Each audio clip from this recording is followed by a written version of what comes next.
that the major corporations in this country, all of them, love this agreement, and the drug companies love this agreement, which should give you enough reason to hold this agreement in doubt. Now, Mr. President, the administration, the Obama administration says, well, trust us. Forget about the other trade agreements. This TPP is something different. It's a better agreement. This time it will be different. This time it will support about 650,000 American jobs. Well, supporters of unfettered free trade were wrong about NAFTA, they were wrong about CAFTA, they were wrong about PNTR with China, they were wrong about the Korean Free Trade Agreement, and surprise of all surprises, they are wrong again. Mr. President, if the fast track is approved, it would pave the way for the passage of the TPP, the Trans-Pacific Partnership Trade Agreement. And as you know, this trade agreement is poised to be the largest free trade agreement in history, encompassing 12 nations that account for roughly 40% of the global economy. This is a very, very big deal. Let me just talk about two of those countries who are involved in the TPP, and that is Vietnam and Malaysia. Mr. President, we are fighting here, and I understand there are differences of opinion. We are fighting here in the United States Congress to raise the minimum wage. I happen to believe that a $7.25 minimum wage, which is what it is federally, is a starvation wage. I would like to see it go over a period of years up to $15 an hour. You may disagree. There are others who disagree. But let me tell you what the minimum wage is in Vietnam. The minimum wage in Vietnam is 56 cents an hour. 56 cents an hour. So you have American workers being forced to compete against people who make 56 cents an hour. And we have a situation, just as one example of many, where the Nike company, a company which produces over 365 million pairs of athletic shoes each year, goes all over the world, 365 million pairs of athletic shoes. Do you know how many of those athletic shoes are manufactured in the United States of America?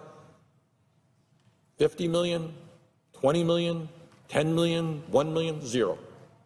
On the other hand, they employ 330,000 workers in Vietnam, mostly young women, and while they refuse to give us the detailed information, our supposition is that most of those women make very, very low wages. And let's be clear about what is going on. According to a November 11, 2014 article in the Vietnamese newspaper Thanh Nien News, that's the name of the newspaper, this is what it says, quote, "Analysts acknowledge that Vietnam's abundance of cheap labor has played an increasingly pivotal role in wooing foreign firms looking to set up overseas manufacturing operations in a country with a population of 90 million, end of quote. In other words, that's what it's all about. Wages are very, very low in Vietnam, and companies from the United States and all over the world will go to that country. And allowing the TPP to be passed will make it easier for multinational companies to shut down in America and move to Vietnam, and that is wrong. And when we talk about free trade, it's important to understand what is involved. Who are we competing against? Are we competing against Canadian workers whose standard of living is as high or higher than ours? Are we competing against workers in Germany whose standard of living may well be higher than ours? No. You're competing against people who are struggling to stay alive, earning the lowest possible wages that keep a human being alive. Last year, the Human Rights Watch published a report on Vietnam, and here are some of the quotes from that report. Quote, "The human rights situation in Vietnam deteriorated significantly in 2013, worsening a trend evident for several years. The year was marked by a severe and intensifying crackdown on critics, including long prison terms for many peaceful activists whose quote-unquote crime was calling for political change. In other words, in Vietnam, if you speak up, you want political change, there is a likelihood you will end up in jail. Vietnam bans all political parties, labor unions, and human rights organizations independent of the government. Another quote, the authorities require official approval for public gatherings and refuse to grant permission for meetings, marches, or protests they deem politically or otherwise acceptable. Not my point here to beat up on Vietnam. They are a struggling country. They are a poor country who went through a terrible, terrible war with the United States that caused them incredible harm. But when we look at a trade agreement, when we say to American workers, this is your competition, people who are making 56 cents an hour in some cases, people who can't form an independent trade union, people who politically can't stand up and speak out for their rights, is that really appropriate and fair to the American worker? I don't think it is. I don't think it is. Let me say a word, not just on Vietnam, but another country in that consortium of partners in the TPP, and that is the country of Malaysia. And, Mr. President, I would ask unanimous consent to submit to the congressional record a New York Times article of September 17, 2014. Without objection. Mr. President, what the New York Times article talks about is that today there are nearly 200 electronics factories in Malaysia where high-tech products from Apple, Dell, Intel, Motorola, and Texas Instruments are manufactured and brought back into the United States. Turns out that Malaysia is a major center for the manufacturing of electronics, and some of the largest electronics manufacturers in the world are centered or have plants in Malaysia. If the TPP is approved, that number will go up substantially. Now, what is wrong with that? Well, let's talk about what is going on in Malaysia, where American companies in this country and American workers will have to compete as part of the TPP. Well, it turns out that many of the workers at the electronics plants in Malaysia are immigrants to that country and are forced to work there under subhuman working conditions. According to Verite, which conducted a 2-year investigation into labor abuses in Malaysia, which was commissioned by the U.S. Department of Labor. This report was commissioned by the U.S. Department of Labor, and this is what this report tells us. 32% of the electronic industries, nearly 200,000 migrant workers in Malaysia were employed in forced situations because their passports had been taken away or because they were straining to pay back illegally high recruitment fees.